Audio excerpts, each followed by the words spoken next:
Olá, bom dia a todos. Sejam muito bem-vindos ao primeiro Congresso Norte-Nordeste Multidisciplinar sobre o Câncer. Hoje o dia vai ser de muitas informações, muito conhecimento sobre o câncer e todas as suas vertentes. Então, por aqui vai passar os grandes especialistas sobre o assunto de todas as áreas da saúde, né? Então, nós vamos ter aqui pessoas que trabalham com medicina, com odontologia, com farmácia, com fisioterapia, enfim, todos os cursos da área de saúde e até mesmo pessoas que não são necessariamente profissionais da saúde, mas que trabalham e que também contribuem para o alívio, né, das pessoas que sofrem desta patologia que é o câncer. Então, nós temos aqui um evento que está sendo transmitido ao vivo aí para você. Então, todas as pessoas que estão aqui linkadas, né, no primeiro congresso vão poder aproveitar, mesmo neste momento de dificuldade que a gente passa de conseguir realizar eventos presenciais. Nós conseguimos, né, através da tecnologia, ela nos permite isso, fazer com que o congresso acontecesse. E a gente ficou muito feliz mesmo com a adesão de todas as pessoas que acharam legal, né, esse momento de poder estar em casa e, ao mesmo tempo, adquirindo conhecimento, compartilhando conhecimento, porque você vai poder também compartilhar, você vai poder interagir, você vai poder perguntar. A gente vai disponibilizar um número do WhatsApp para você poder fazer as suas perguntas, tirar suas dúvidas, interagir com o palestrante. Enfim, você vai poder participar ativamente aqui do processo. A gente gostaria muito mesmo de agradecer a todas as pessoas, principalmente as instituições filantrópicas que a gente abraçou, né, e está organizando a campanha filantrópica para essas instituições filantrópicas. E aí todos que estão participando do congresso já conhecem, pelo menos já ouviram falar, né, dessas instituições, e a gente está aqui mais para fazer com que elas tenham visibilidade, com que elas tenham o conhecimento das pessoas. Então, são muitas instituições. Daqui a pouco o Dr. Carneiro Arnaud, que é o presidente da Fundação Hospital Napoleão Laureano, vai estar falando para a gente, e aí você vai entender um pouco mais da importância dessas instituições. O Hospital Laureano é o hospital de referência aqui na região, no tratamento do câncer. E, além do próprio Laureano, existem várias outras instituições que também apoiam as pessoas que têm câncer, como a Rede Feminina de Combate ao Câncer, como a Missão Atalaia, Esperança e Vida, Casa da Criança com Câncer, Amigos do Peito, Oficina dos Anjos. Então, são várias instituições que algumas pessoas não conhecem ainda, e o nosso intuito é dar visibilidade a essas instituições, tá? Todas elas precisam de doações. Talvez até você já tenha recebido alguma ligação na sua casa de algum representante, de algum membro dessas instituições, solicitando alguma ajuda, e, de fato, eles precisam, né? A gente conhece de perto cada uma delas, nós conversamos com todas elas, e todas elas, de fato, precisam da nossa ajuda. Então, o que nos moveu até aqui, né, e nessa necessidade de fazer o congresso acontecer, foi justamente para não parar esse engajamento que aconteceu nesta campanha. Então, a campanha ela vai continuar, está parada momentaneamente devido ao problema do coronavírus, mas os pontos de coleta já estão, né, nas faculdades, e até mesmo no próprio Conselho de Fisioterapia aqui de João Pessoa. Ele também é um ponto de coleta, né? O Conselho cedeu gentilmente o seu espaço para que a gente pudesse usá-lo como ponto de coleta. E quando voltarem as atividades normais, a gente vai estender a campanha ainda por algum tempo, tá? O que a gente quer é que essa campanha seja exitosa e a gente possa repassar esses produtos, alimentos, produtos de higiene, produtos de limpeza, para essas instituições. Elas precisam. Então, a gente vai conhecer um pouco delas, a gente vai também conhecer sobre a doença, sobre o tratamento, sobre as pessoas que têm câncer. Então, a gente espera realmente que vocês vivam esse congresso, não apenas assistam, mas vivam, que interajam e que possam, a partir daí, ter uma outra visão do que é o câncer, do que é ter câncer, do que é o tratamento do câncer, que muitas vezes é bastante penoso, bastante doloroso para quem tem, mas se você compreende, se você tem um pouco mais de conhecimento, você consegue ajudar mais as pessoas. E como profissionais de saúde, ou futuros, né, profissionais de saúde, que estão aí participando do congresso, você vai enriquecer, né, a sua consciência sobre este problema. Então, a gente agradece muito a todas as ONGs que estão participando.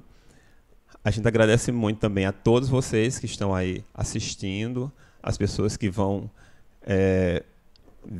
viver, né, esse momento de uma forma bem intensa, apresentando os seus trabalhos, ou melhor, enviando, né, os seus trabalhos. As apresentações não vão ser possíveis devido à situação que a gente se encontra, mas, neste momento, a comissão científica já está com todos os banners, com todos os seus trabalhos em mãos, e acredito que até o final da manhã eles já vão ter um parecer. Tá? A gente espera que no final do congresso, lá pelo final da tarde, a gente já possa dar aqui a classificação dos melhores trabalhos. Então foram muitos, então não vai ser uma tarefa rápida, nem fácil, porque foram muitos trabalhos mesmo. Nós ficamos surpreendidos com o volume de trabalho. Ficamos ontem até altas horas recebendo os trabalhos, mas valeu a pena pelo engajamento das pessoas. E para quem não enviou o trabalho, vai aproveitar esse momento de transmissão ao vivo. E quem não puder assistir toda a transmissão, ou quem não puder assistir a transmissão porque alguns profissionais estão de plantão, vai poder sim assistir as gravações. A gente vai disponibilizar as gravações para vocês e vocês vão poder rever quantas vezes quiser, usar esse material como uma fonte de pesquisa, que na verdade né? Todos os palestrantes que vão passar por aqui são pesquisadores, são pessoas que estudam, escrevem, vivenciam no seu dia a dia o que é tratar o câncer. Então, é um material riquíssimo, a gente não sabe estimar o valor que ele tem, porque realmente são informações muito, muito preciosas. E, obviamente, vai estar à disponibilidade de vocês. Tá?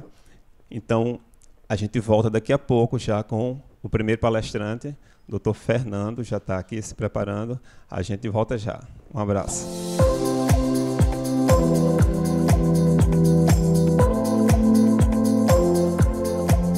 Olá, pessoal. Voltamos agora já com o nosso primeiro palestrante, o Dr. Fernando Caldeira Filho. Ele é biomédico, atua no Instituto Cândido Vargas e também na UPA. O Dr. Fernando vai palestrar para a gente a conferência intitulada Aspectos Clínicos Laboratoriais das Leucemias Agudas. Dr. Fernando, fique muito à vontade e seja muito bem-vindo. Obrigado pelo convite, eu que agradeço. Bom dia a você que está em casa. Em virtude dessa pandemia do Covid, nós optamos por esse formato digital.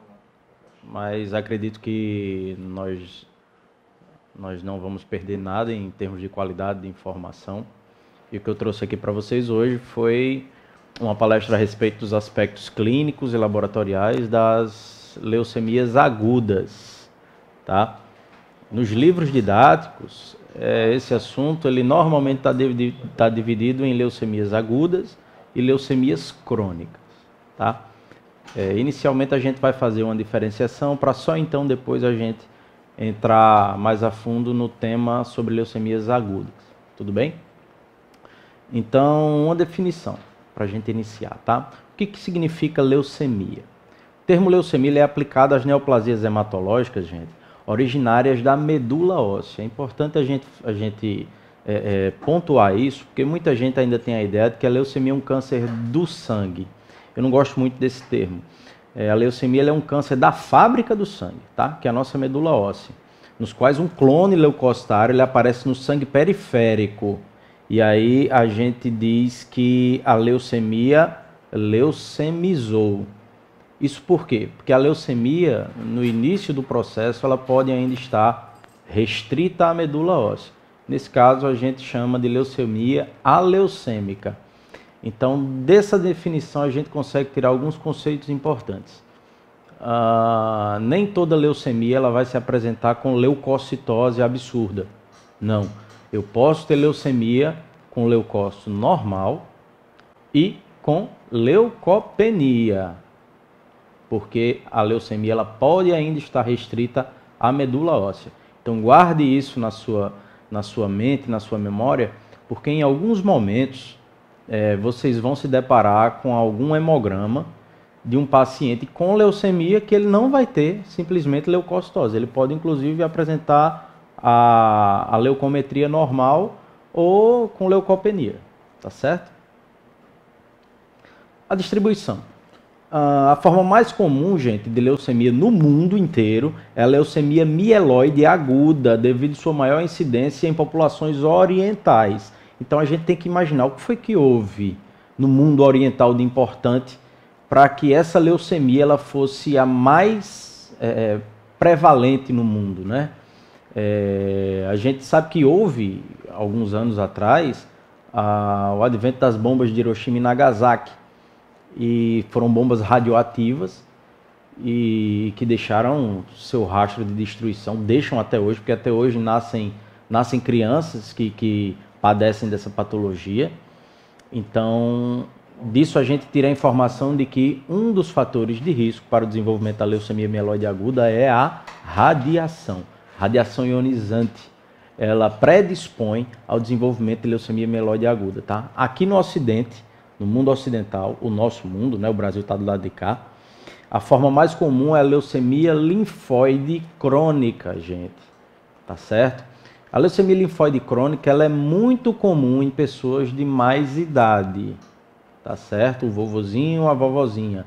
Aqui no mundo ocidental é a mais comum, tá? A leucemia linfóide crônica. Na criança, com menos de 15 anos, a leucemia que mais acontece é a leucemia linfóide aguda, tá? A leucemia linfóide aguda. Então, para que você comece a organizar na sua mente, entenda que isso não é definitivo. Não é que a LLC só acontece em idosos e a LLA só acontece em crianças. Mas para que você comece a organizar os conceitos na sua mente sobre as leucemias, guarde da seguinte forma. A LLC, a leucemia linfóide crônica, é a leucemia do idoso. E a leucemia linfóide aguda é a leucemia da criança. A leucemia mieloide aguda é a leucemia dos adultos. Isso não quer dizer que uma criança não possa ter leucemia mieloide aguda, ou que não possa ter leucemia linfóide crônica. Mas a prevalência é maior nessas populações em que eu lhe falei. E na criança, gente, a leucemia linfóide aguda é o tipo mais comum de câncer. Veja que informação importante. Câncer é uma doença tipicamente de pessoas, e aí eu estou falando câncer de uma forma geral. O câncer ele é uma doença de pessoas tipicamente mais idosas, certo? Câncer de pele, câncer de fígado, qualquer tipo de câncer que você imagine, ele acomete mais pessoas idosas. Quando se fala em câncer na criança, tem que vir imediatamente à sua mente a leucemia linfóide aguda. É o câncer que mais acomete as crianças, tá certo? Bem, o que é que caracteriza uma leucemia como aguda ou como crônica? É bem simples. Tire da sua mente aquela ideia de que aguda é algo recente e que crônica é algo que está demorado. No caso das leucemias, não. No caso das leucemias, a gente chama de leucemia aguda quando no sangue do paciente ou na medula óssea desse paciente começam a acumular-se progenitores imaturos, progenitores chegaram ao final da sua maturação. Lá na frente a gente vai chamar isso de blastos, esses progenitores imaturos. Então, quando você vira esse termo blasto, a amostra do paciente está cheia de blastos, saiba que aquilo ali trata-se de uma leucemia aguda, tudo bem? Na leucemia crônica, em contrapartida, o que acontece são acúmulos de células maduras, certo? Ou quase maduras, tudo bem? Então, enquanto nas leucemias agudas eu tenho um acúmulo de células imaturas, do tipo blastos, nas leucemias crônicas eu tenho um acúmulo de células já maduras ou quase maduras. Quando a gente olha isso na lâmina, a gente percebe bem a diferença, tá? Na leucemia aguda, por que ocorre esse acúmulo de progenitores imaturos? Existe um marco fisiopatológico nas leucemias agudas, que isso aqui todo mundo tem que saber, gente. Principalmente o pessoal que vai trabalhar dentro do laboratório, pessoal que vai fazer concurso, certo? Médicos da área precisam saber disso. O que faz com que o blasto maligno ele não consiga amadurecer, ele não consiga se diferenciar e essa célula fica simplesmente se multiplicando e não chega ao final de sua maturação? Existe o chamado bloqueio na maturação. Esse é o marco fisiopatológico das leucemias agudas, bloqueio maturativo. E aí aquele blasto ele simplesmente se multiplica sem conseguir amadurecer. Quanto à classificação, gente, nós podemos ter duas, tá? Classificação quanto à origem e quanto à evolução. Quanto à origem, elas podem ser as leucemias mieloides e linfóides. Quanto à evolução, elas podem ser agudas ou crônicas. Explico melhor. Eu digo que uma leucemia ela é do tipo mieloide quando o clone maligno que está lá se multiplicando, ele pertence à linhagem mieloide. Simples. E quando é que eu digo que a leucemia ela é linfóide? Quando o clone maligno que está lá se multiplicando na medula óssea é da linhagem linfóide. Ponto. Certo? Quanto à evolução, quando é que ela é aguda, quando é que ela é crônica? Ora, quando o clone maligno é um blasto, aí eu chamo ela de aguda. Quando é que ela é crônica? Quando o clone maligno ele é maduro, certo? Ele é maduro. Não há bloqueio de maturação, ele consegue chegar até o final. E aí a gente adentra mais precisamente nas leucemias agudas, tá? A doença, ela começa a partir de uma mutação, certo? E aí essa mutação ela pode ser induzida por diversos fatores, entre eles, como eu falei para vocês, a radiação ionizante. Pode induzir uma mutação que faz com que aquela determinada célula progenitora, ao sofrer essa mutação, torne-se incapaz de prosseguir na diferenciação hematopoética. É o famoso bloqueio maturativo das leucemias agudas, se proliferando descontroladamente, ocupando a medula óssea, impedindo o crescimento e diferenciação de células normais. No ambiente da medula óssea, gente, nós temos uma célula tronco hematopoética pluripotente. Essa célula tronco, ela é responsável por dar origem às nossas 3 linhagens de células. A linhagem de células vermelhas, as hemácias, a linhagem de células brancas, né, que são os leucócitos, e as plaquetas. Pois bem, se eu tenho uma célula que dá origem a essas 3 e eu tenho um problema nessa célula, as 3 séries ficarão comprometidas. Vocês concordam comigo? Então, todas as vezes que eu tenho um bloqueio maturativo na célula-mãe, eu vou ter comprometimento das 3 linhagens aqui. Invariavelmente, pacientes com leucemia evoluem com pancitopenia. Porque se eu tenho um acometimento na célula-mãe, essas 3 células aqui ficarão com a produção comprometida. Ademais, lembre-se que essa célula aqui ela estará se proliferando. A leucemia é uma neoplasia, é um câncer. Então, o que acontece é que essa célula se multiplica desordenadamente e não obedece tempo de divisão celular, não obedece restrições de ponto que ocorrem no ciclo celular. Então ela começa a ocupar todo o espaço da medula óssea, começa a promover infiltração medular. Então vai chegar um momento em que a medula óssea dessa paciente vai estar completamente infiltrada com blastos. Isso inviabiliza a produção dos progenitores das células normais. Então o paciente evolui com leucopenia, plaquetopenia e eritropenia. Eu não sei se vocês conseguiram captar. Ocorre infiltração medular que inviabiliza a produção normal das células. Ah, professor, mas eu sempre aprendi que nas leucemias ocorre uma leucocitose. Tudo bem. Esses leucócitos que eventualmente a gente pode encontrar no sangue periférico do paciente, eles são leucócitos não funcionais. Então, para todas as causas e efeitos, esse paciente ele é leucopênico, sim. De que é que um paciente com leucemia morre, gente? Paciente com leucemia aguda. Ele morre por duas causas. Ele morre por falência múltipla de órgãos, porque esses blastos, quando ganham a corrente sanguínea, eles infiltram órgãos, fígado, baço, pele, enfim, e morrem de infecção. Porque embora ele tenha uma leucocitose, as custas de blasto, esses blastos eles não funcionam. Eles não servem para defender o paciente contra um micro-organismo. Tudo bem?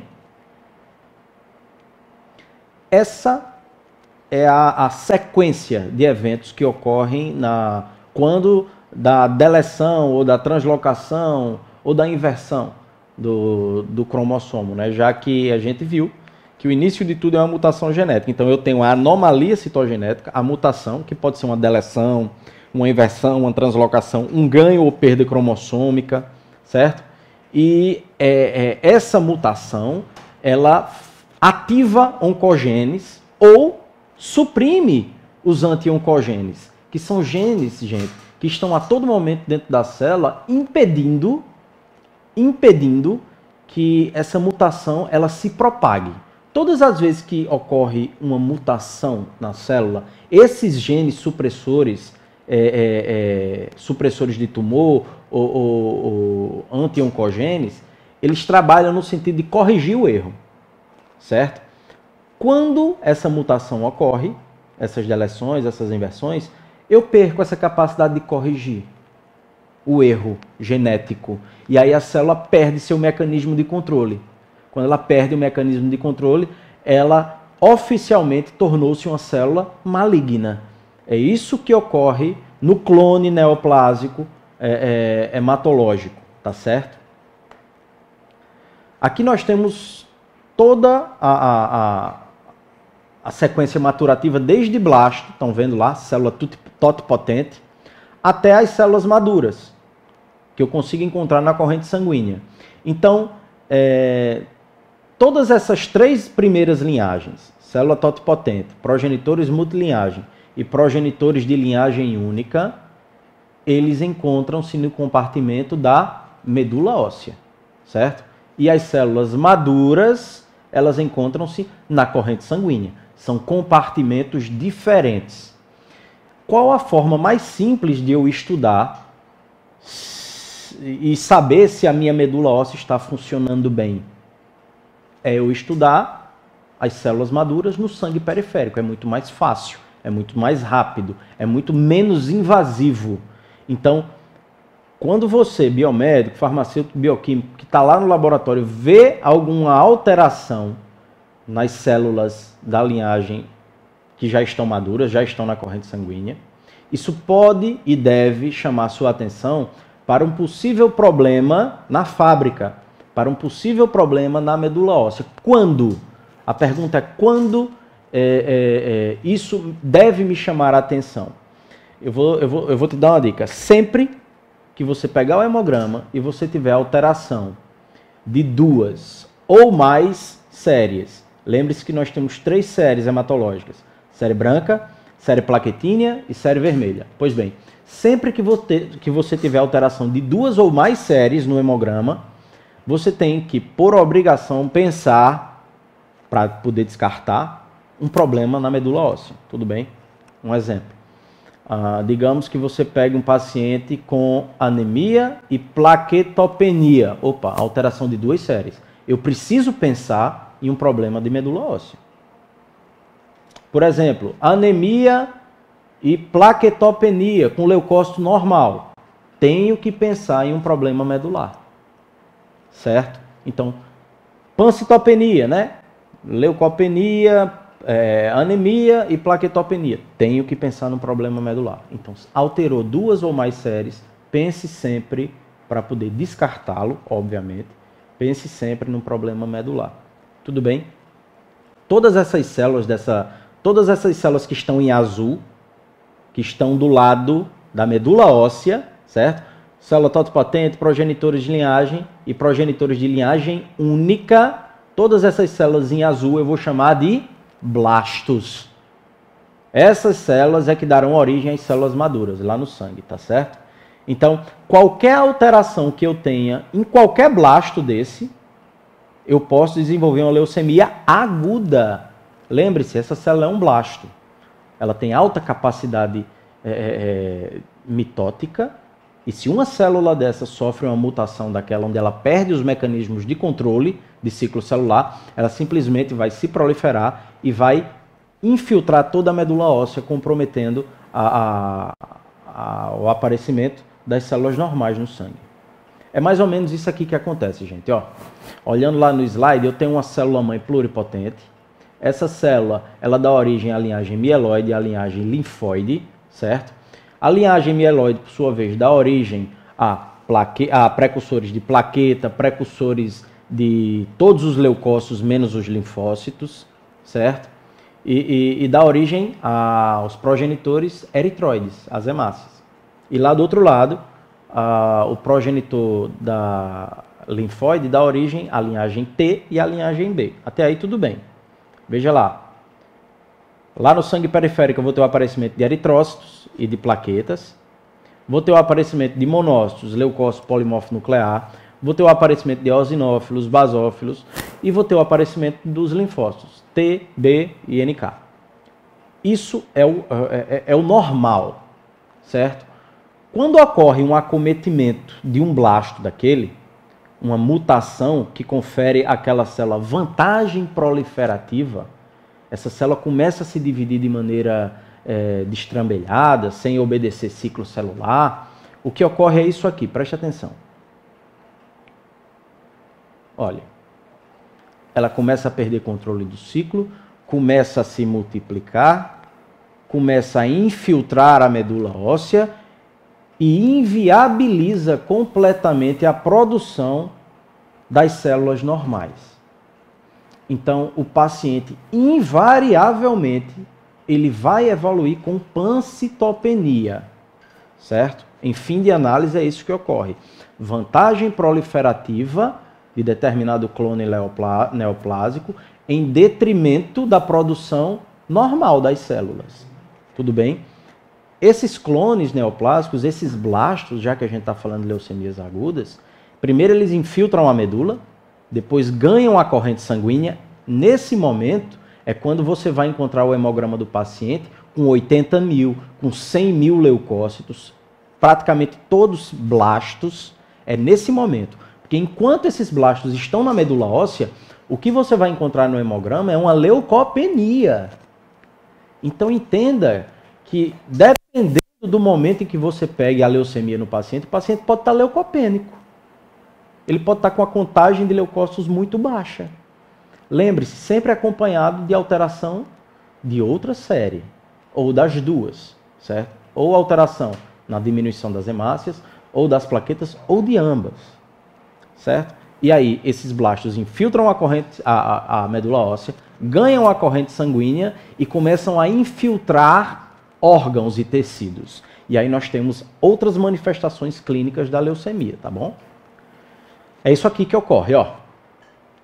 Eu tenho clones malignos na medula, eles infiltram a medula, suprimem a produção de clones normais, e aí o paciente evolui com as penias, tá?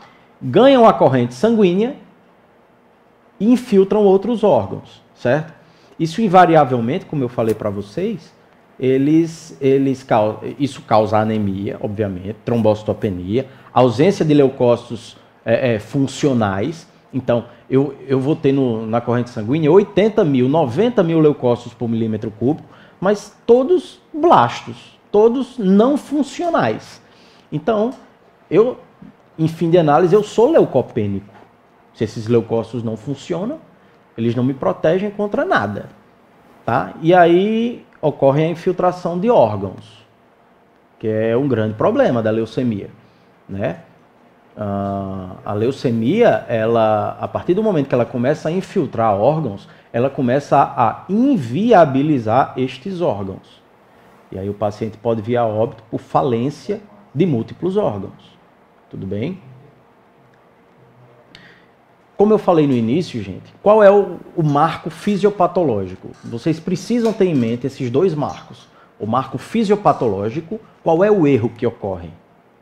E qual é o marco clínico? O que é que eu posso encontrar nesse paciente?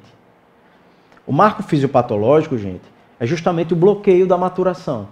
Lembra que essa célula vai sofrer uma mutação, isso vai ativar a oncogênese ou suprimir os anti-oncogenes.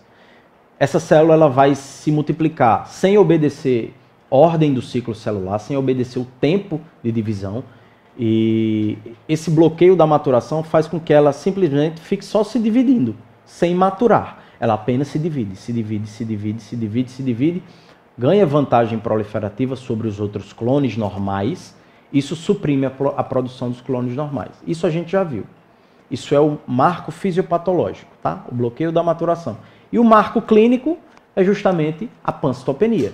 Então, quando você pegar o hemograma do paciente, que você vir pancitopenia, uma das hipóteses diagnósticas que tem que vir à sua mente, na verdade, a primeira hipótese diagnóstica, porque ela é a mais grave, né, é de uma leucemia aguda. Existem outras condições patológicas que podem evoluir com pancitopenia? Sim, existem. A leishmaniose, por exemplo, o calazar. Só que aí a apresentação clínica do paciente será outra. Será outra. O importante para quem está, por exemplo, dentro do laboratório é identificar a pancitopenia, ir na lâmina, verificar se existe presença de algum blasto, porque isso dá indícios de que a medula do paciente está doente, está adoecida. E aí o passo seguinte será indicar uma punção de medula óssea. Ora, se na periferia a produção não está normal, eu vou estudar lá na matriz, eu vou estudar lá na fábrica. Então, eu vou precisar de um estudo de medula óssea. É mais ou menos isso. É como se fosse um passo a passo, tá? E aí tem uma tríade. Tríade sintomática das leucemias, tá? É muito comum isso acontecer. Pense comigo. Se eu tenho um clone neoplásico que está se proliferando, está infiltrando a medula, e eu vou evoluir invariavelmente com plaquetopenia, anemia e leucopenia, quais são as manifestações clínicas que podem decorrer dessas alterações? Ora, astenia, fraqueza, certo? A astenia ela está dentro da síndrome anêmica. A astenia ela se instala por conta da síndrome anêmica que o paciente desenvolve, tá? Manifestações hemorrágicas em decorrência da plaquetopenia, tá certo? É muito importante aqui a gente abrir um parêntese. Como é a manifestação hemorrágica de um paciente que tem pouca plaqueta, que tem plaquetopenia? Não é aquela hemorragia franca, sangue saindo por todo canto, não. São petequias, tá? Equimose, sangramento nasal, pode ser uma hematúria, tá certo? Então, é esse tipo de sangramento. Não é hematoma, como nas hemofilias, tá? São sangramentos típicos de quem tem defeito na hemostasia primária, tá bom? A hemostasia que trata de plaquetas, de endotélio, tudo bem? E febre. A que você atribuiria a febre? Bem, as neoplasias hematológicas comumente evoluem com febre. E aí a febre ela pode ter duas causas, né, no caso da leucemia. Ela pode ser uma febre infecciosa, porque lembre-se, embora esse paciente possa ter 80 mil, 90 mil leucócitos, esses leucócitos não funcionam. Então esse paciente é muito suscetível a quê? A infecções. que é uma das causas de óbito nas leucemias, tá? Infecções, além da infiltração dos órgãos. Então, pode ser febre infecciosa e pode ser febre da neoplasia, febre neoplásica mesmo, tudo bem? Você aí que nunca tinha ouvido falar que câncer dava febre, pois bem, os cânceres hematológicos, eles cursam com febre também, tudo bem? Um detalhe, é aí mais para a área médica. Febre em paciente com leucemia deve ser sempre encarada como febre de origem infecciosa e deve ser assim tratada, com antibiótico, tudo bem? Mas lembre-se que essa febre também pode ser da própria neoplasia, ok? E essa tríade sintomática da leucemia aqui, ela entenda que ela não tem que ocorrer ao mesmo tempo. Você pode não encontrar essas três coisas juntas, você pode encontrar apenas manifestações hemorrágicas, paciente que chega todo cheio de petequia, certo? Ou então uma criança que a mãe traz ela no consultório com histórico de uma moleza, de uma palidez que é arrastada, vem se arrastando aí por um mês, por 3 semanas, certo? Uma fraqueza, a criança só quer ficar deitada, está muito molinha, está muito pálida, então tem que investigar, tá certo? E aí, importante, ó, essa tríade de plaquetopenia, anemia e leucopenia, lembrem-se, isso pode ser uma leucemia aguda? Sim, pode. Isso pode ser uma leishmaniose? Sim, pode. Leishmaniose também cursa com pancitopenia. Mas o grande diagnóstico diferencial no caso das leucemias agudas é a anemia aplástica. É aquela onde a medula óssea ela também vai tornar-se afuncional, assim como na leucemia aguda. Porém, no caso da anemia plástica, a medula óssea ela começa a sofrer fibroses. Então, ela começa a formar fibrose dentro dela, o que inviabiliza a produção dessas células. Tá? Porém, o que elas têm em comum? O que elas têm em comum é que o diagnóstico vai ser dado a partir do estudo da medula óssea. Ponto. A partir do momento que você identificou essa pancitopenia, que o paciente apresenta a clínica de quem tem doença na medula, o próximo passo é puncionar a medula desse paciente. Tudo bem? Olha lá, outras apresentações, né? Paciente que evolui com hepato, esplenomegalia, hiperplasia gengival é muito comum na leucemia mieloide, sobretudo do tipo M4 e M5. Infiltração testicular, a criança normalmente refere muita dor no testículo. Dor óssea, lembre-se que é um câncer da medula óssea, então a própria infiltração da medula causa dor óssea, tá? E linfonodomegalia. Tudo bem, gente? Ah, professor, eu estou palpando aqui, estou vendo que eu tenho um linfonodo. Existem áreas onde é permitido o linfonodo crescer, né? Nós chamamos área de colar cervical. Tudo bem? Essa área aqui, que pega a região submandibular, um pouco dessa região de pescoço aqui. Onde é que eu não posso ter, ou onde é que esses linfonodos eles não deveriam aparecer? E quando aparecem, tem que ser investigados. Região de fossa clavicular, certo? Região retroauricular, tudo bem? Região aqui antes da orelha, tudo bem? Pré-auricular. É muito comum criança ter linfonodomegalia, mas aqui, submandibular. Às vezes devido a um dente que está inflamado, é muito comum. Agora, não é comum você ter linfonodo em região de fossa clavicular, aqui supraclavicular, né? De fúrcula external, não é normal. Apareceu o linfonodo aí, tem que ser estudado, tem que funcionar e ver o que é esse linfonodo aí. Tudo bem? Linfonodo grande demais, um linfonodo que é duro, que está aderido a planos profundos, você tenta mobilizar, não consegue. É um linfonodo normalmente indolente, ele não dói. Então, o linfonodo bom, gente, é aquele linfonodo que você palpa, ele é molinho e ele dói, certo? Porque significa que aquele linfonodo, ele é um linfonodo reativo. algum processo inflamatório infeccioso que está ocorrendo ali. Se ele é um linfonodo grande, duro, não mobilizável e que não dói, esse linfonodo tem que ser investigado. Tudo bem? Bom, eu queria falar de outro assunto importante nas leucemias agudas. Lembrem-se da ordem das coisas. O clone neoplásico infiltra toda a medula, depois ganha a corrente sanguínea e começa a infiltrar os órgãos, certo? Pois bem, quando esse clone maligno ganha a corrente sanguínea, lembre-se que ele vai começar a povoar o tecido sanguíneo periférico. Então a tendência do sangue é começar a ficar mais viscoso, ele fica mais grosso, porque o número de elementos figurados vai aumentar, certo? Em decorrência da quantidade de blastos que eu vou jogar na corrente sanguínea. Isso pode gerar a chamada síndrome de leucostase, certo?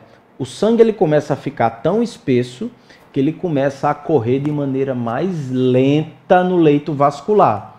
Então a irrigação, a oxigenação dos tecidos começa a ser prejudicada.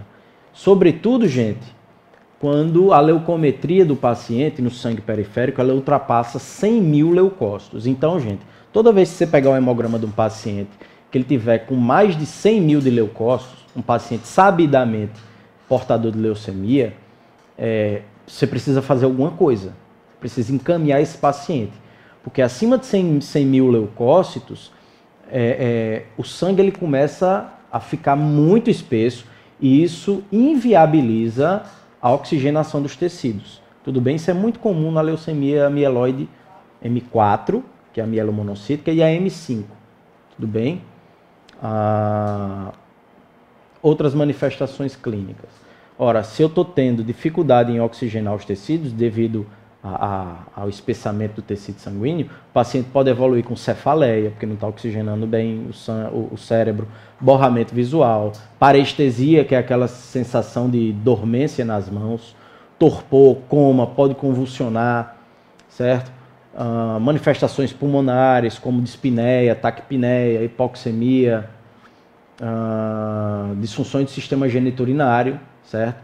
Como insuficiência renal aguda, como priapismo, né, que é a ereção dolorosa sem estímulo sexual. Então, é muito comum em crianças isso aqui, tá? A criança ela tem ereção dolorosa, chega chorando no pronto-socorro e é uma ereção que não tem ligação alguma com estímulo sexual, certo? O sangue simplesmente entra nos corpos cavernosos do pênis e por estar muito viscoso ele não consegue ter o retorno venoso, não consegue esvaziar. Então a criança chega com ereção dolorosa, chorando lá no pronto-socorro, tá bom? Isso é muito comum também em paciente com anemia falciforme, priapismo, tá?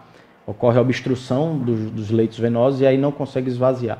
Mas isso é um assunto para outra palestra. E isso, a síndrome de leucostase, ela caracteriza uma urgência, tudo bem? É uma urgência médica. Esse paciente tem que ir com urgência para leucoférese, tá bom? A gente vai passar o sangue desse paciente por uma máquina para retirar desse sangue esse excesso de blastos que existe, tudo bem? Mais quimioterapia, para tentar debelar toda essa quantidade de células aí. Aqui um algoritmo, tá bom?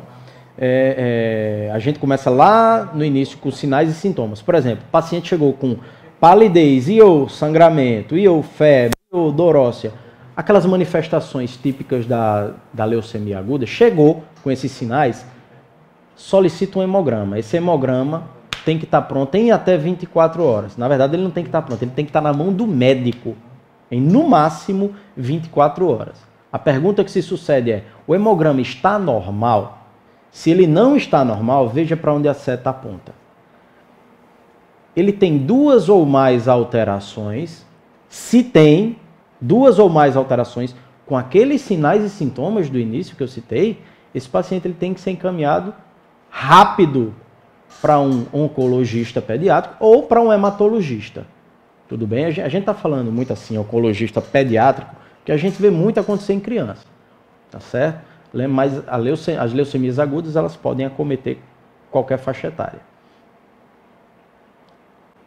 E aí a gente entra, dentro das leucemias agudas, a gente agora vai estudar a particularidade de cada uma delas, da mieloide aguda e da linfóide aguda, iniciando aqui pela mieloide aguda, tá bom? Quais são os fatores associados ao desenvolvimento da leucemia mieloide aguda, gente? Nós temos aí a radiação ionizante, como eu já falei para vocês, e aí tem a questão da bomba de Hiroshima e Nagasaki. Nós temos aqui grupos de risco, que são pessoas que trabalham com radiação diretamente, né? Os operadores de raio-x, derivados do benzeno, né? A gasolina, por exemplo. Então, temos o grupo de risco aí, pessoas como frentistas, certo? Pessoas que trabalham dirigindo caminhões de abastecimento de combustível. Agentes quimioterápicos, é muito comum também. A gente vê, por exemplo, o seguinte: o paciente descobriu que tem um câncer e a indicação dele é por quimioterapia, a indicação de tratamento. Então, esse paciente faz a quimioterapia, se livra daquele câncer e anos depois desenvolve uma leucemia mieloide aguda, em decorrência da quimioterapia. É muito comum isso acontecer, gente, tá? Infelizmente. Síndrome de Down, então, é grupo de risco também para as leucemias agudas, tá bom? Lembra-se que a síndrome de Down é uma doença cromossômica, tá bom? E tudo que mexe lá com os cromossomos aumenta a possibilidade do desenvolvimento de uma leucemia. O paciente que é Klinefelter e o paciente com anemia de Fanconi também são alvos preferenciais das leucemias mieloides agudas, tá? E aí, para mieloide aguda, como para qualquer leucemia aguda, a tríade sintomática é a mesma. Lembrem-se, as leucemias agudas, elas evoluem com pancitopenia, então elas podem evoluir com essa tríade sintomática: hemorragia, febre e astenia. Ponto. Agora, do lado tem as particularidades da leucemia mieloide, certo? Aguda. Por exemplo, a hiperplasia gengival e a síndrome de leucostase. Ocorre muito na leucemia mieloide aguda, sobretudo nas subtipos M4 e M5. Pode evoluir com distúrbio da coagulação, como a CIVD, a coagulação intravascular disseminada, sobretudo na LMA tipo M3, que é a promielocítica, tá certo? Pode evoluir com leucemia cutis, que é quando os clones neoplásicos eles começam a infiltrar a pele do paciente. A gente tem imagem disso aqui, tá?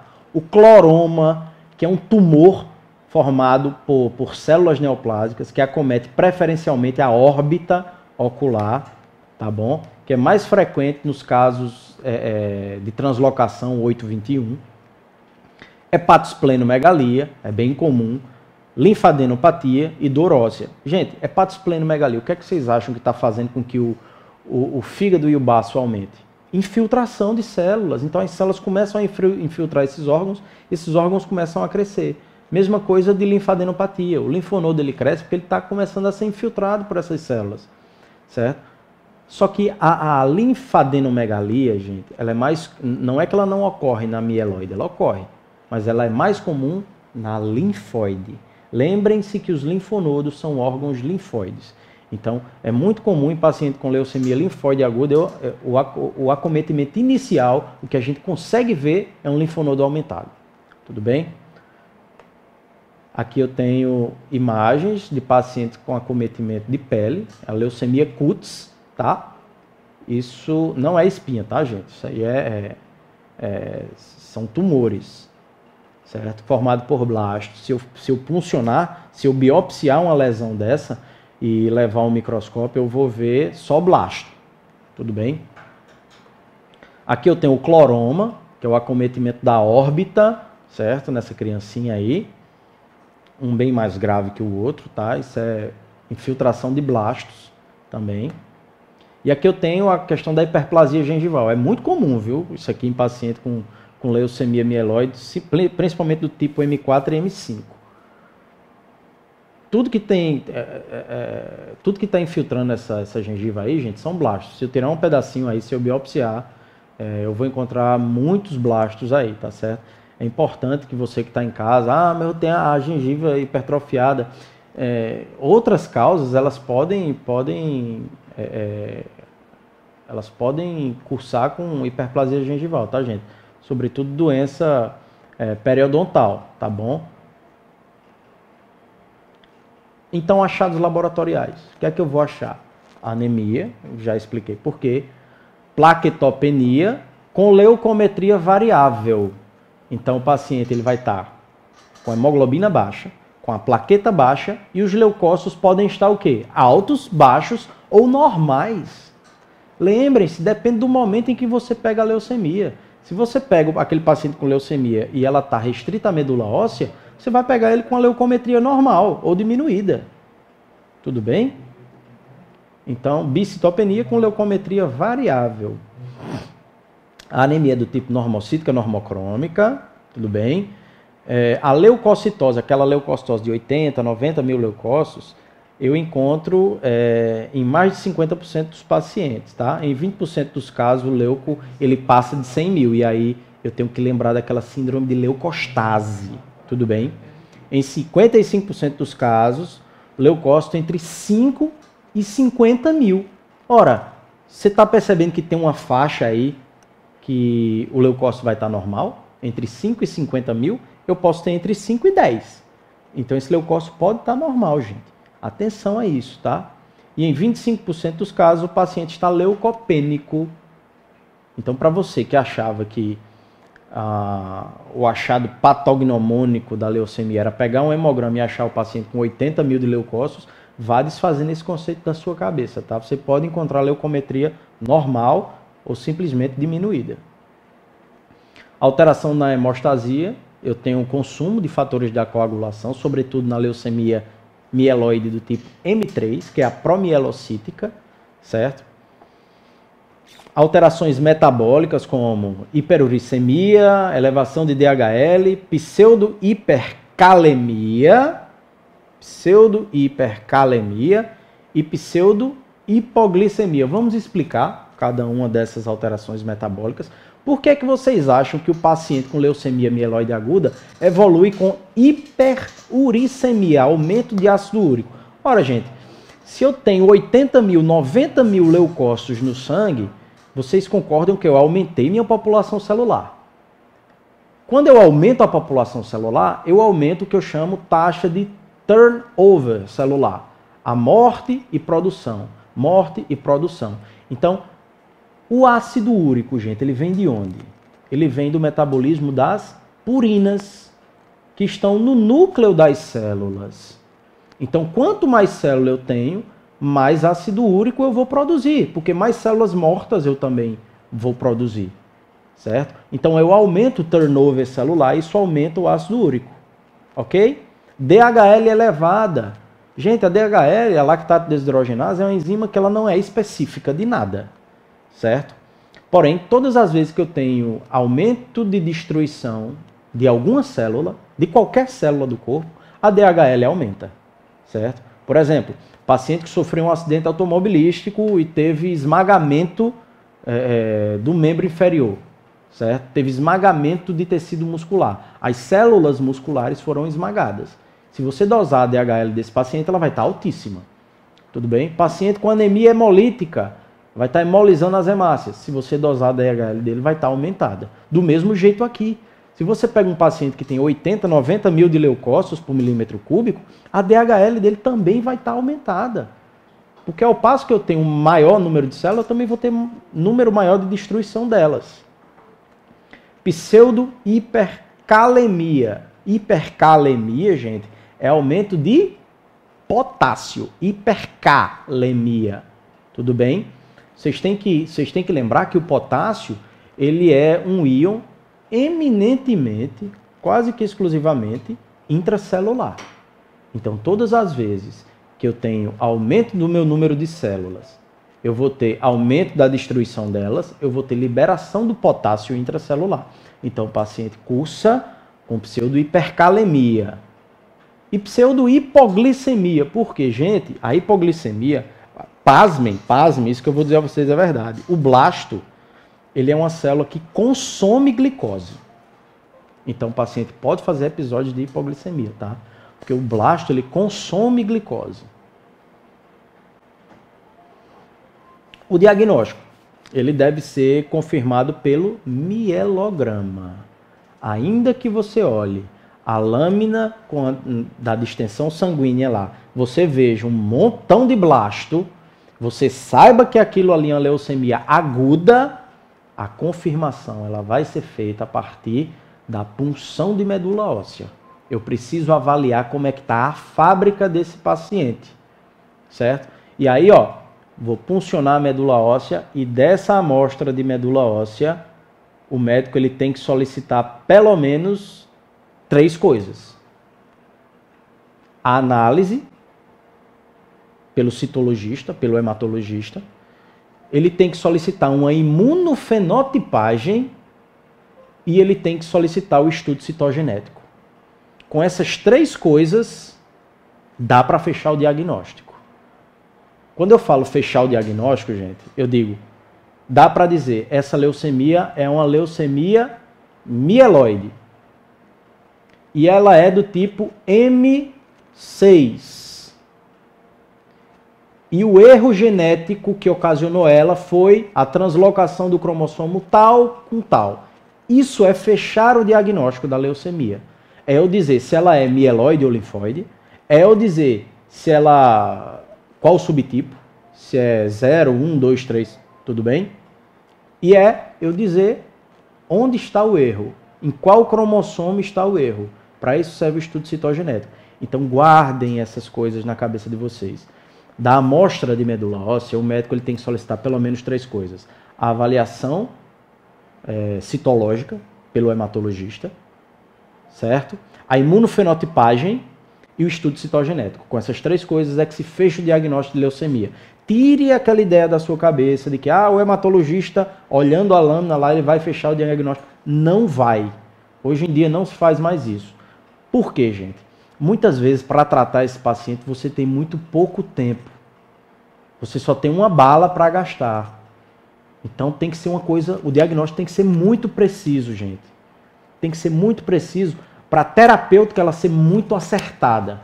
Porque se você entra com a medicação que não é a adequada para aquele paciente, você perde tempo. E mais que isso, você debilita o paciente. Então esse paciente ele pode ir a óbito. Certo? Então, ó, confirmado pelo mielograma, tudo bem? Quando eu tenho mais de 5% de blastos no sangue periférico, isso indica, não confirma, indica que aquilo é uma leucemia aguda. Aí do lado vocês estão vendo um blasto, certo? Grandão, olha lá, ó, núcleo grande, tem um nucleolo, tá bom? Um nucleolo parece um olho dentro da célula. Isso é característico dos blastos, tá bom? Essa célula nucleada. Mas olhando para esse blasto, você diria, tem como dizer que ele é de linhagem mieloide ou que ele é de linhagem linfóide? Esse, especificamente, sim, tem como dizer. Existe no citoplasma dele, não sei se vocês estão vendo, umas estruturas filamentares que eu vou chamar de bastonetes de Auer. Os bastonetes de Auer são patognomônicos de leucemias mieloides. Mas isso nem sempre aparece na distensão sanguínea. Então, em boa parte das vezes, eu tenho que mandar para o estudo imunofenotípico, para que eu identifique se é de linhagem linfóide ou de linhagem mieloide. Quando eu tenho mais de 20% de blastos, gente, isso confirma o diagnóstico. Então, entenda uma coisa. Se eu estou lá, lendo minha lâmina de sangue, e eu conto mais de 20% de blastos, isso fecha o diagnóstico para leucemia aguda. Mais de 20% de blastos no sangue periférico ou na medula óssea. Se eu aspirei a medula óssea e contei mais de 20% de blastos, isso também fecha o diagnóstico para leucemia aguda. O que é que eu tenho que fazer? Eu tenho que ampliar o estudo para saber se essa leucemia aguda ela é de origem linfóide ou é de origem mieloide. Correto? E depois fazer o estudo citogenético para identificar onde foi o erro. Foi uma translocação? Foi uma inversão? Foi uma deleção? Quais os cromossomos envolvidos? Tudo bem?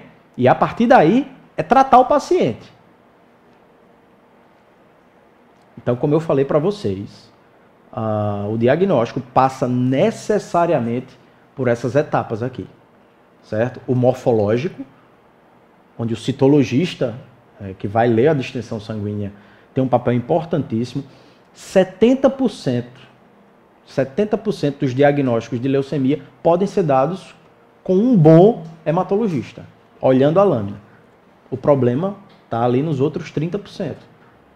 A gente precisa lançar mão de outras técnicas, como a citoquímica, a imunofenotipagem, certo? Então, estudo morfológico. Posso fazer o estudo citoquímico ou o estudo imunofenotípico. Hoje é imunofenotipagem. Se perguntarem a vocês qual é o padrão ouro no diagnóstico das leucemias, marquem sem medo de errar. Imunofenotipagem. Hoje é o padrão ouro, tá certo? E o estudo citogenético. Então tem que passar por essas etapas, tá bom, gente? Para a gente diagnosticar adequadamente e esse paciente conseguir ser tratado com segurança. Aqui uma planilha onde a gente consegue ver o que a gente encontra na lâmina desses pacientes, tá certo? Todas essas lâminas trazem aí para vocês blastos.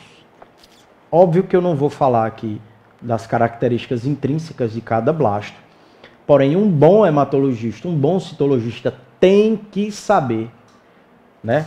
Por exemplo, vou pegar um aqui, essa leucemia mieloide do tipo M3, essa que vocês estão vendo bem aqui, ó, a M3, né?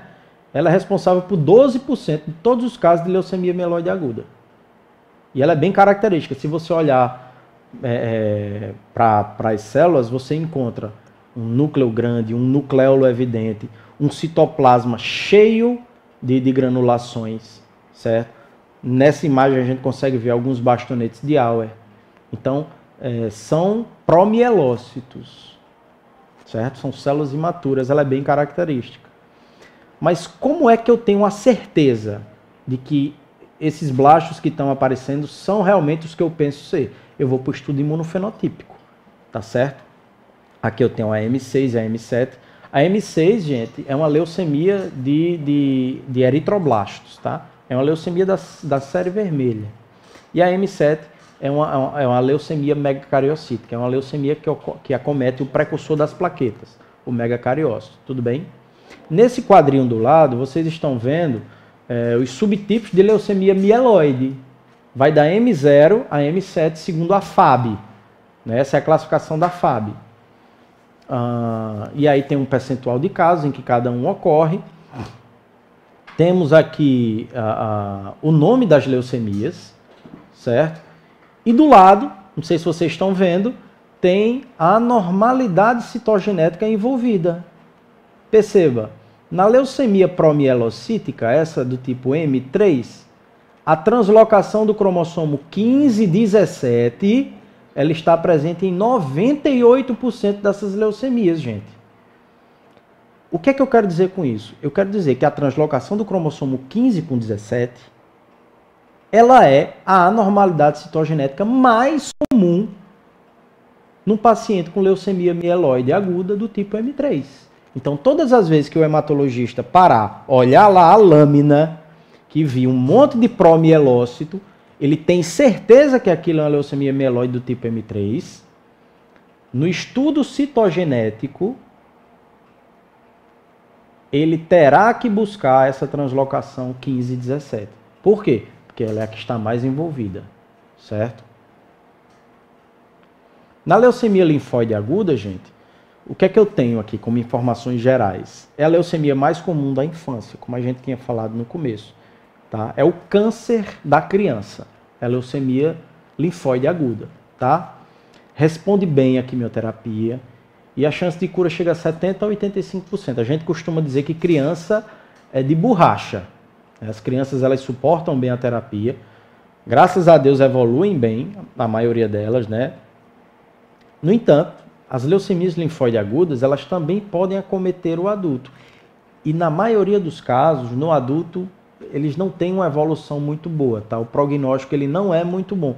Engraçado, a mesma leucemia, na criança ela normalmente tem uma evolução benigna e no adulto ele tem uma evolução não tão favorável.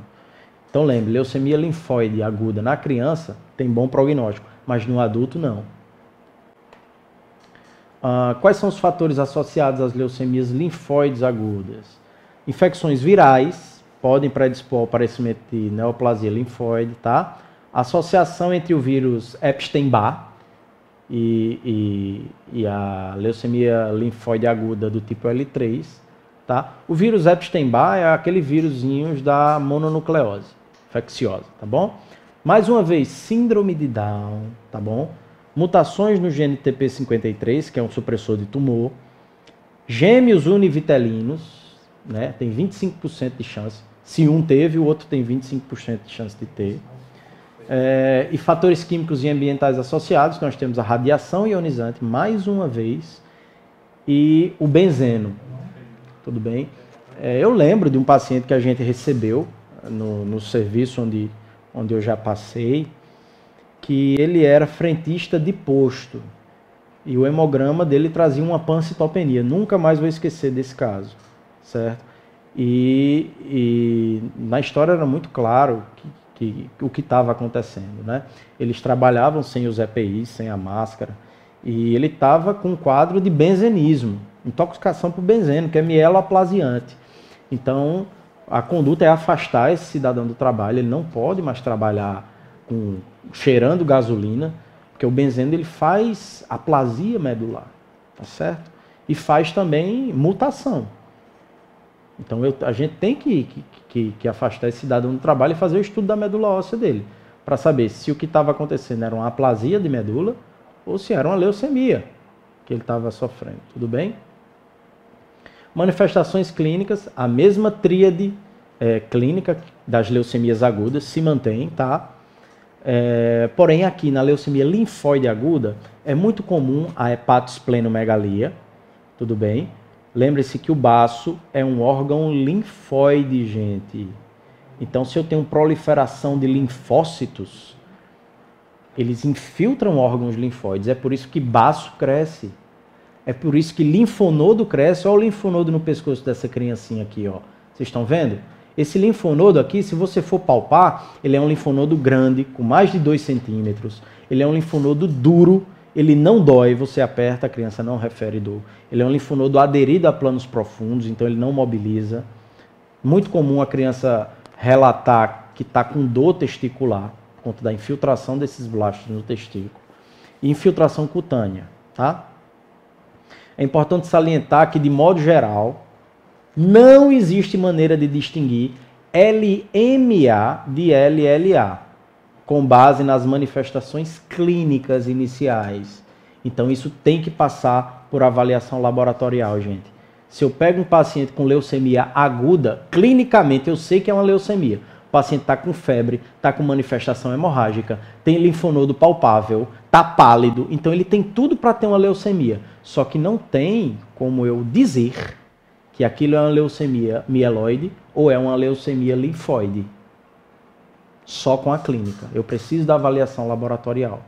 Eu até tenho como inferir que é linfóide, caso seja uma criança. Porque eu sei que a criança, a leucemia mais comum é a linfóide. Só que para confirmar eu preciso da avaliação laboratorial. Tudo bem? Achados laboratoriais. Anemia, trombocitopenia, presença de blastos, são os achados mais comuns, tá bom? Aqui eu trouxe um hemograma para você de um paciente real, foi um paciente que a gente pegou no laboratório, ó. Tá circulado e riscado, que na hora eu risquei, enfim. Ó, ele tá com 2.800.000 de hemácia, então muito baixo. Tá com anemia, tá? Tá com 61.000 de plaquetas, então plaquetopenia, já tem alteração de 2 séries. Eu já tenho que pensar que o problema está na medula, gente. Aí quando eu vou para a leucometria, o paciente está com 103.000 de leucócitos. 103.000 de leucócitos. Já está com muito leucócito no sangue. Essa leucemia desse paciente já o quê? Leucemizou. Ela não está mais restrita à medula óssea. Certo? Se você prestar atenção, 66% desses 103.000 são blastos. Se você olhar aí o hemograma com calma. Tá bom? Bem aqui, ó. 66% são blastos. Ok? Então não tem outro diagnóstico. Essa criança tem leucemia aguda. Muito provavelmente qual? Linfóide aguda. Mas para isso eu vou ter que partir para outras investigações. Essa criança vai ter que passar por punção de medula óssea, com toda certeza. Tá? Perfil metabólico. Aumento de DHL, pelo mesmo motivo que eu já expliquei. Aumento do turnover celular, muitas células sendo destruídas. Aumento do ácido úrico também. E aumento do fibrinogênio também. Tá certo? O fibrinogênio, ele é um marcador de inflamação também, tá? Assim como a ferritina, assim como o PCR. O fibrinogênio também sobe em situações onde há inflamação. E nessa situação ocorre. Lembrem-se que o paciente com leucemia aguda, ele tem muito leucócito, ele vai ter muito mediador químico aí, citocina, interleucina, então ele vai estar inflamado, certo? Radiografia. No caso das leucemias linfóides, eu posso encontrar um alargamento do mediastino do paciente na radiografia. Na região perihilar ali, existem inúmeros linfonodos perihilares. Por isso que pode dar alargamento de mediastino na radiografia. Esses linfonodos, eles ficam engurgitados com essas células e ocorre esse alargamento, tá bom? O diagnóstico, gente, deve sempre ser confirmado pelo mielograma, tá? Diferentemente da leucemia mieloide, na linfóide eu tenho que ter mais de 25% de blastos. Na mieloide, lembram que era mais de 20% de blastos, tá certo?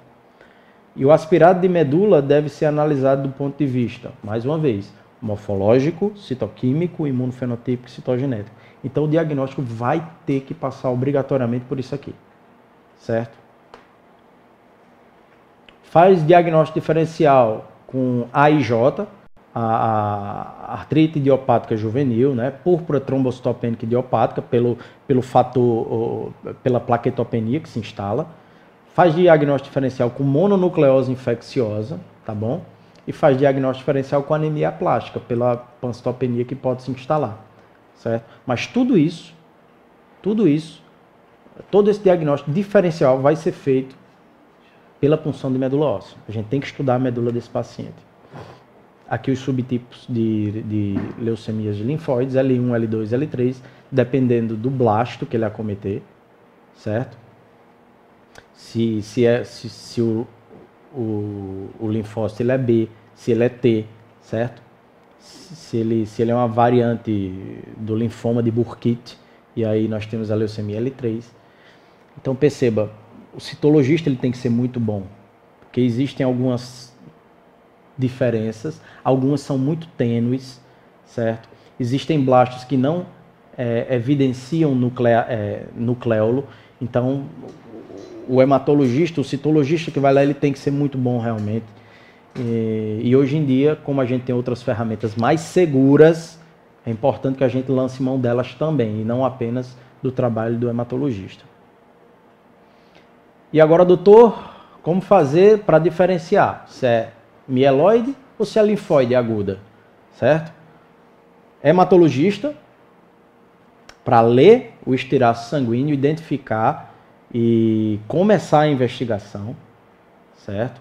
Quando a gente cruza a etapa, quando a gente consegue definir se a leucemia ela é mieloide ou é linfóide, a gente avançou muito já na investigação dessa leucemia, tá? É a parte mais importante, definir se ela é linfóide ou é mieloide.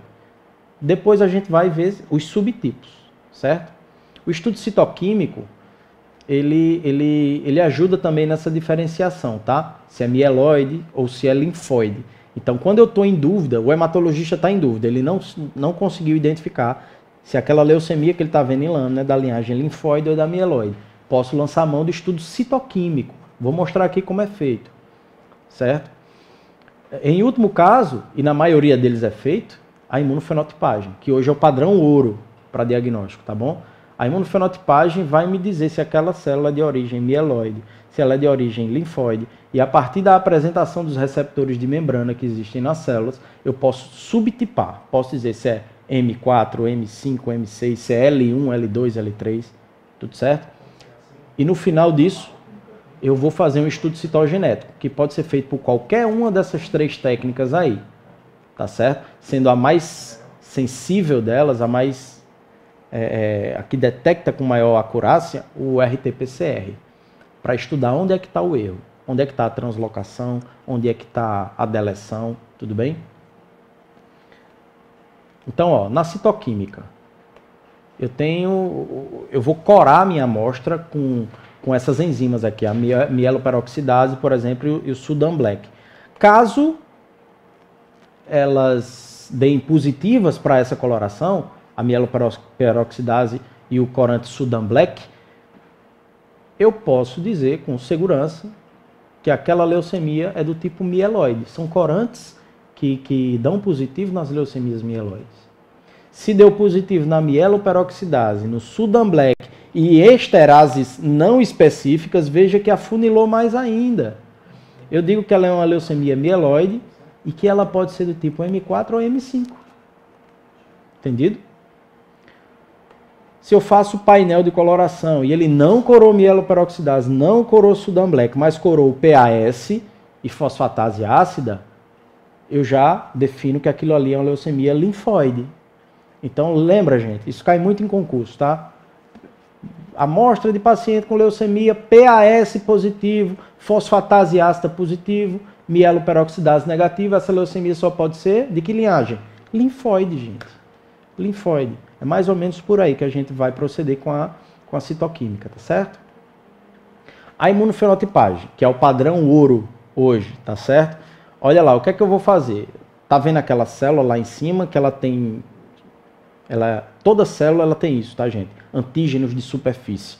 O que eu vou fazer na imunofenotipagem é jogar um painel de anticorpos que eu conheço quais são, marcados com um marcador fluorescente, certo?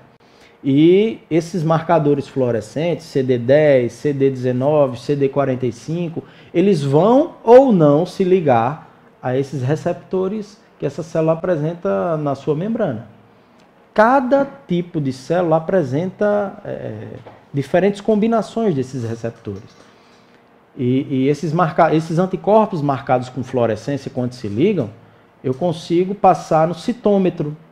E o citômetro vai fazer uma leitura e me dá um padrão de dispersão de fluorescência. Isso já caracteriza para mim se é mieloide, se é linfóide, se é mieloide do tipo M6, se é mieloide do tipo M7. Então, perceba, é uma técnica que hoje é a padrão ouro, certo? É impensável hoje você querer fazer diagnóstico de leucemia sem fazer uma imunofenotipagem. Tudo bem? E por último, o estudo citogenético, gente.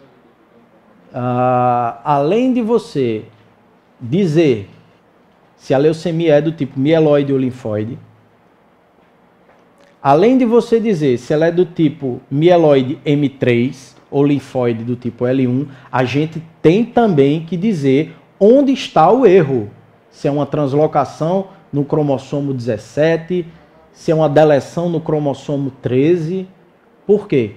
Porque a terapêutica, o tratamento desses pacientes depende diretamente de onde está o erro. Existem drogas específicas para determinado tipo de mutação, para determinado tipo de leucemia.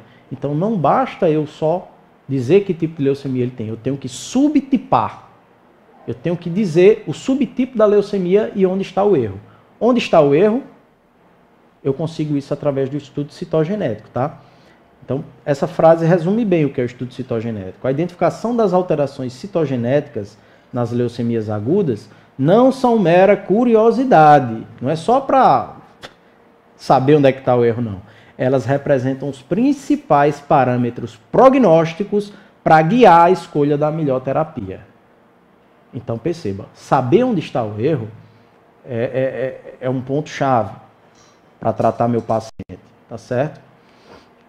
E aí, como é que eu faço o estudo citogenético? Posso fazer através do cariótipo. O cariótipo é o estudo dos pares de cromossomos que eu tenho, tá? Nós temos 23 pares de cromossomos, sendo 2 deles um par sexual, né?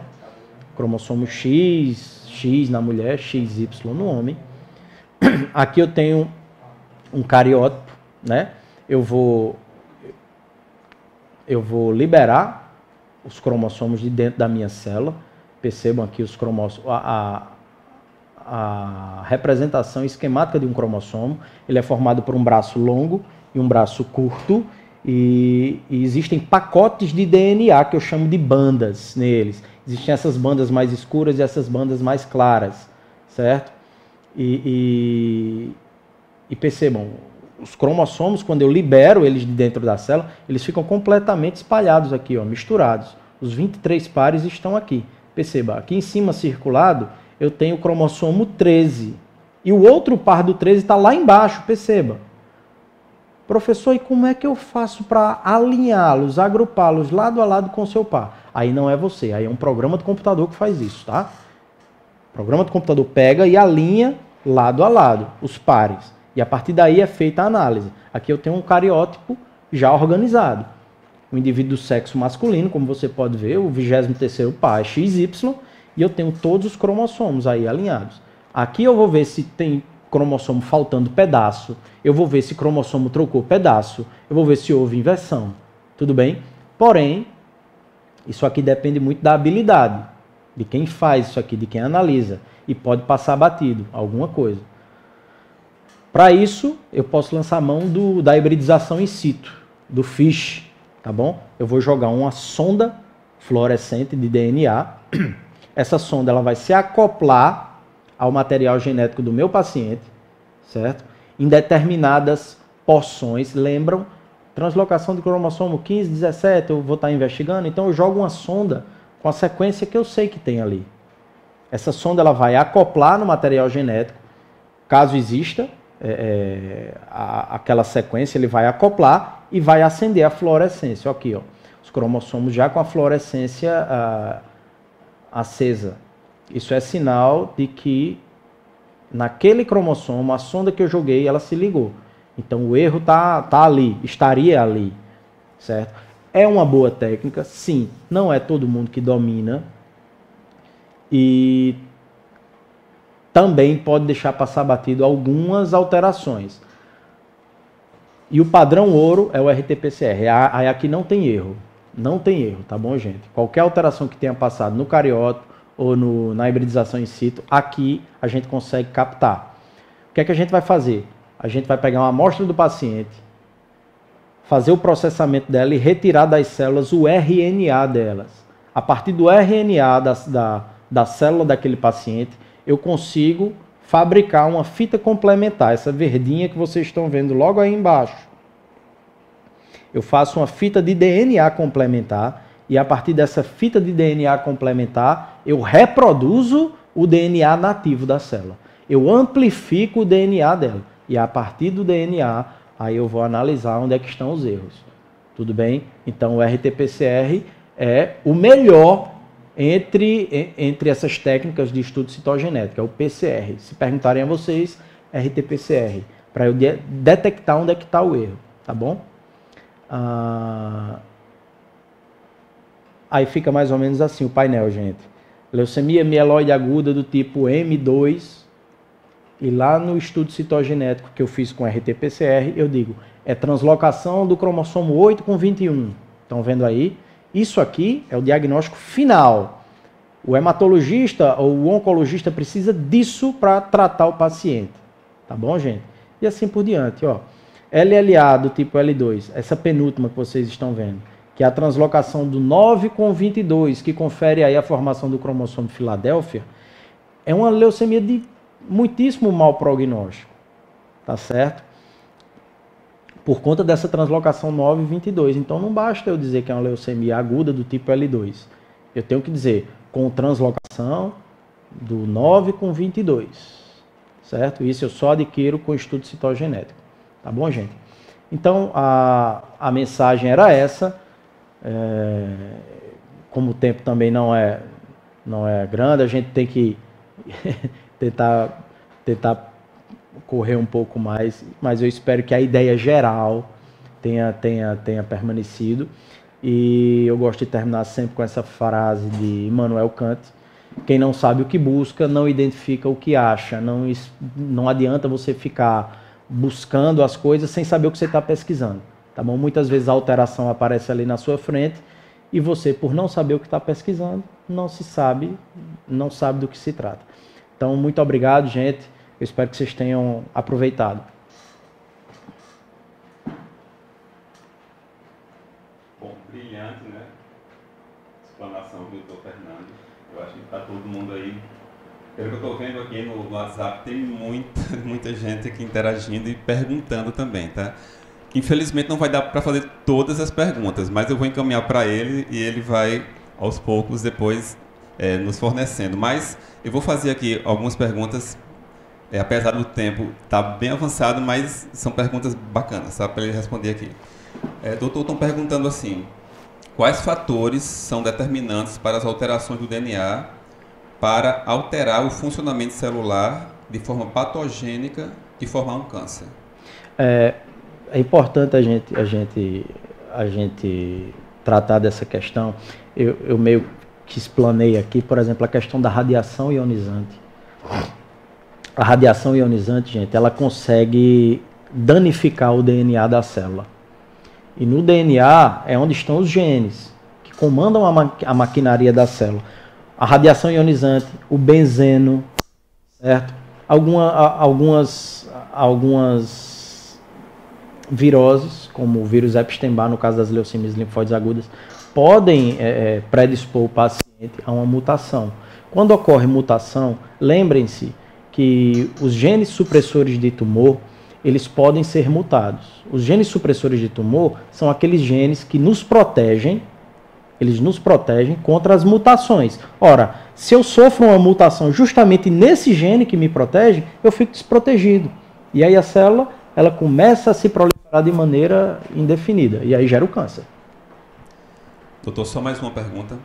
Essa aqui é de uma aluna, um estudante de nutrição.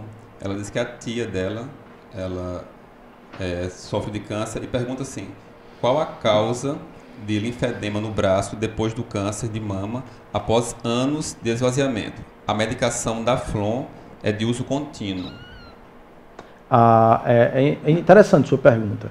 Embora o tema seja leucemias, o câncer de mama, quando a mulher ela faz a mastectomia, certo?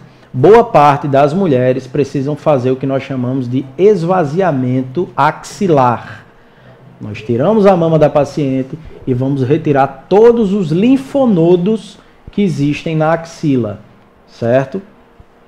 Isso faz com que a paciente evolua com linfedema do braço homolateral ao procedimento cirúrgico. Por quê? Os linfonodos, gente, lembrem, eles fazem parte do sistema linfático, eles drenam a linfa excedente.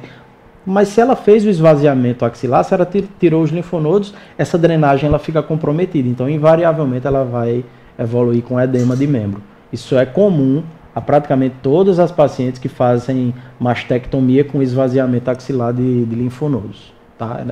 É esperado isso. Tá ok. Doutor, mais uma vez, muito obrigado. Eu que agradeço. Pela explanação. Vou encaminhar as perguntas para o senhor. Espero que o senhor tenha tempo de respondê-las. E a gente agradece mais uma vez. E daqui a um minutinho só, a doutora Lisiane estará aqui conversando com vocês. Tá ok? Até daqui a pouco.